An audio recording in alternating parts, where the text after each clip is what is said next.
first, live, local. This is Fox 12 Now.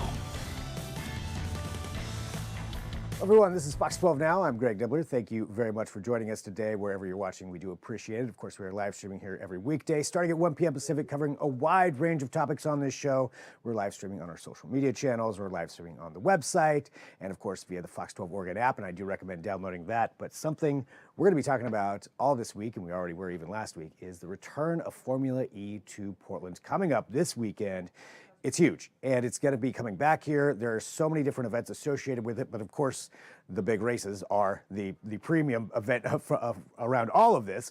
And we're going to talk about that right now, and a portion of that being the host. And that is who we're joined with right now, Jon Jackson. Jon, thank you very much for being here with us. I know that from what I understand, you just got into town, so thank you for being here. I don't know what kind of jet lag you're dealing with, but I appreciate you joining us.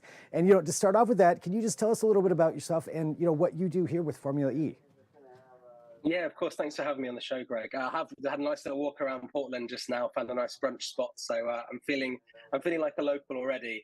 So I host the radio broadcast of Formula E. It's something that we've just started doing this year. But I've been a motorsports journalist for some time. I actually host the GB3 series in the UK, which is more combustion engine based. It's kind of like Indy Next, basically, if you're on the IndyCar package. And to give you an example, Bryce Aaron, who's a young driver, I think for Andretti, he's just got his first podium in Indy Next, and he was in our championship a couple of years ago. So it's really cool to see these young drivers making their way through motorsports.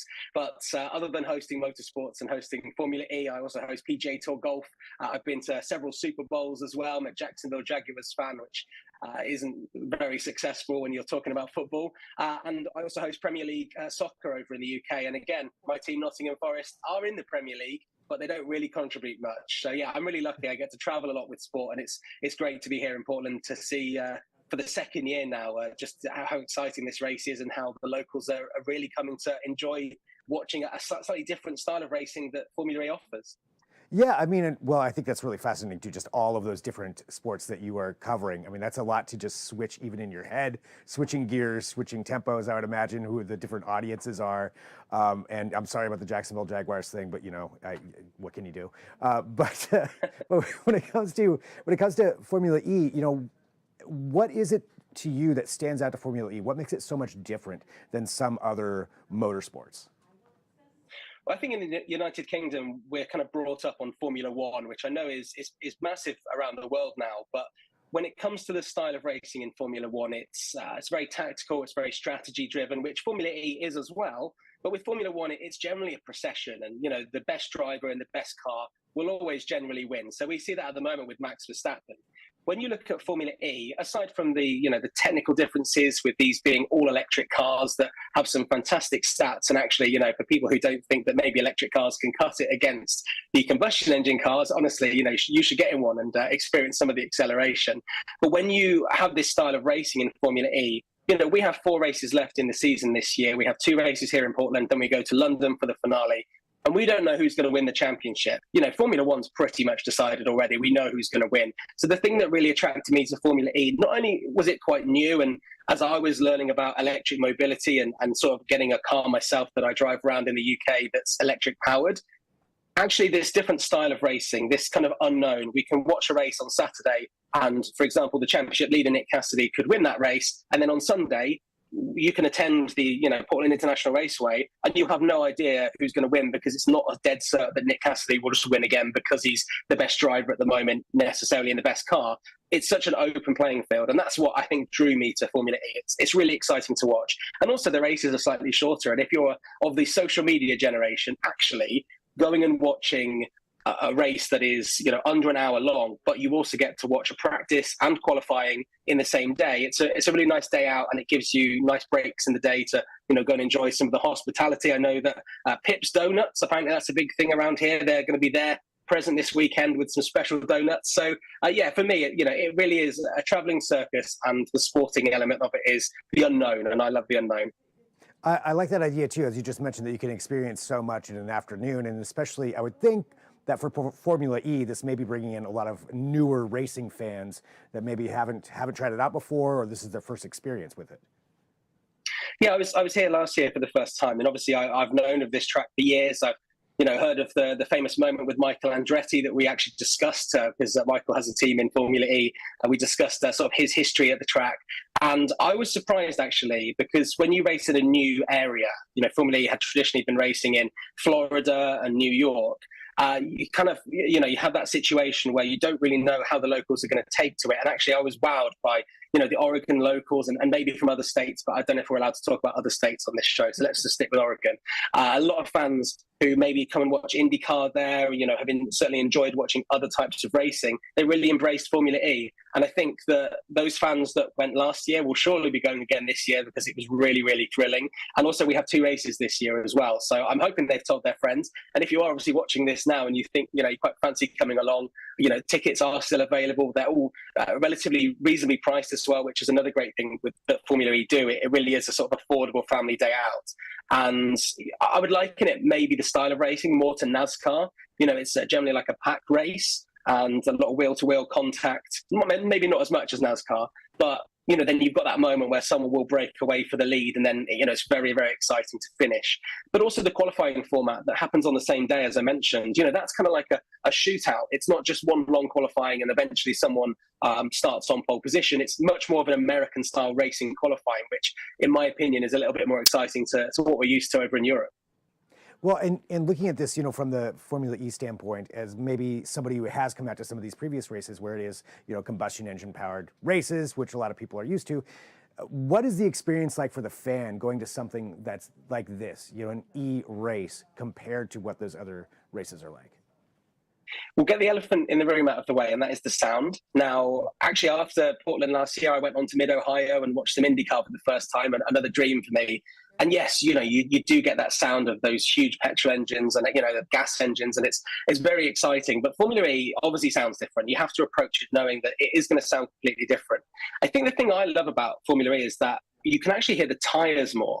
It's not masked by the sound of the engines. So when you're hearing drivers, pulling off moves into corners and you hear the tyres screeching, that's kind of exciting for me. And I really like that. I think if you are, when you're attending this weekend, they do a great job because Formula E generally races on street tracks.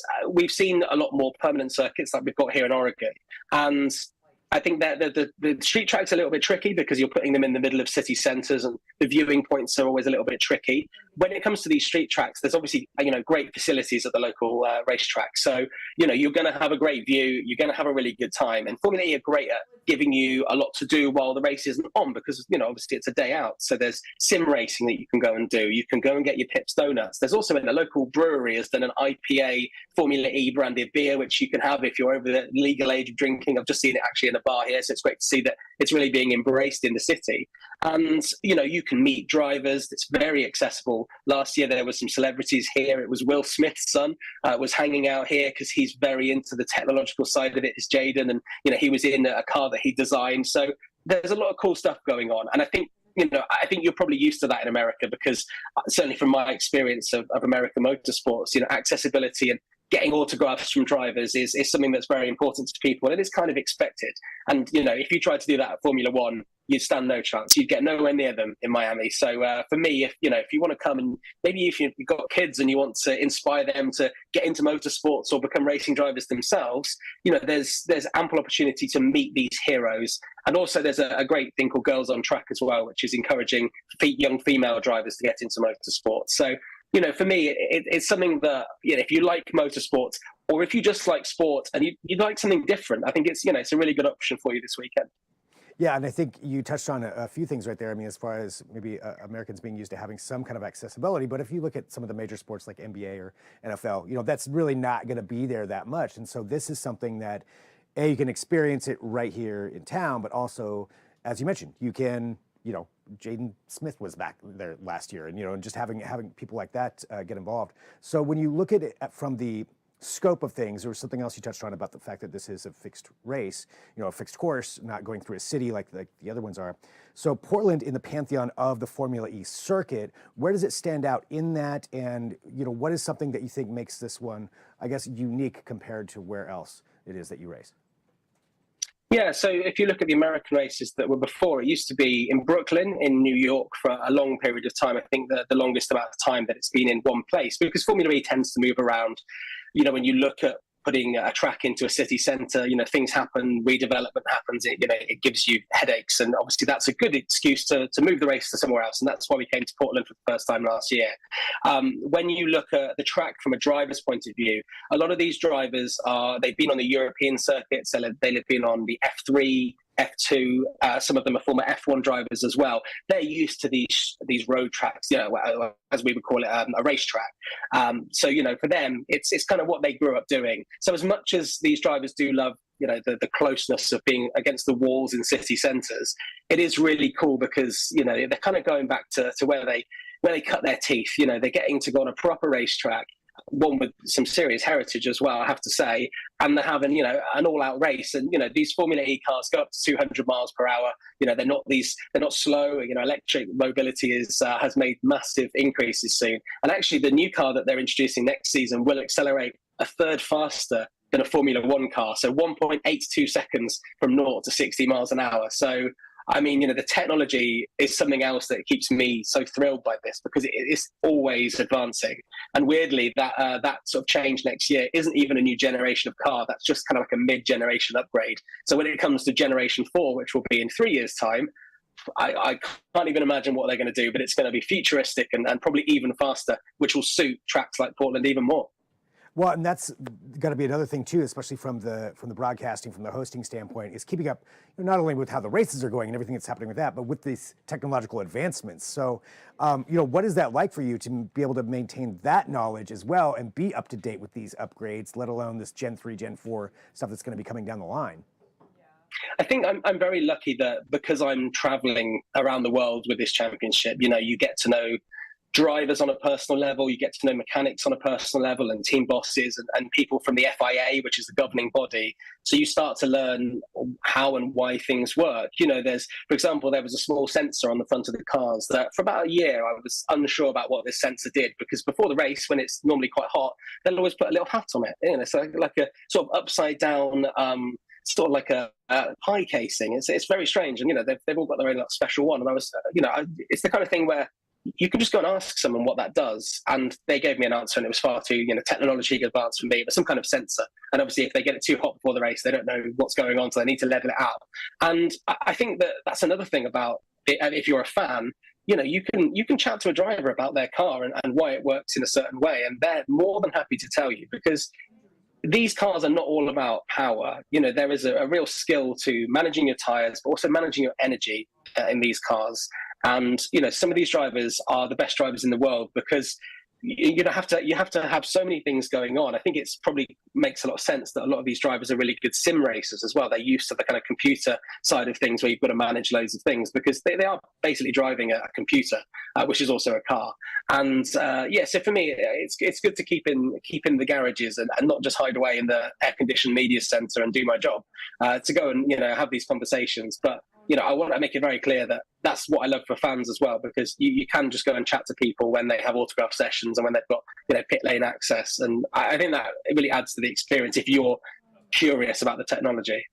Yeah, I think all of that combined is just such an interesting, it's the new way of sports. It's the way a lot of things are going to be changing, but it's also you get to be on the cutting edge of all that. And at the same time, you have these drivers who are actual, race car drivers. They're drivers. They've been doing this their entire lives, and then you get to see it with this new way of doing things as well. So really, really exciting stuff. And Jon, I want to say thank you for taking some time to talk to us too. As I mentioned at the beginning, I'm pretty sure you just got into town, so I would imagine things are a little bit turned around there, but it sounds like you've already gone out to find some restaurants, so that's good.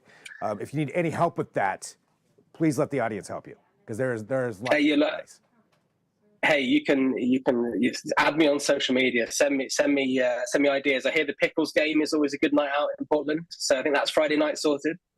Yes, 100%. It is a lot of fun. I don't know what the theme is for that night, but yes, Pickles games are a blast. You know what? One of the nights, and I think it may be tomorrow, is emo night, and I'm quite gutted that I've already got plans, because I think that would take me back to being 16 and listening to Soundgarden and Nirvana and stuff. And yeah, that's more grunge, but emo will cover that, I'm sure. I mean, you're in the Northwest, so I mean, this is where it starts. So that makes sense. Well, Jon, thank you very much for joining us today. Really, really appreciate it. Looking forward to your broadcast. Looking forward to you being here in town and sharing this with everybody. And thanks for your time. I appreciate it, Greg. Thanks. You bet. And for everybody watching too, again, this is Fox 12 Now. We're live here every weekday. We cover a wide range of topics. We will be talking about Formula E more here throughout the week. I'll actually be out there on Thursday for a special event. We'll tell you more about that tomorrow. But thank you for joining us. If you want to watch all of our segments, you can download the Fox 12 Oregon app, go to kptv.com, or, of course, you're watching live right now. So we thank you for that. You can share these segments as well. But we'll sign off. We'll talk to you soon. I'm Greg W.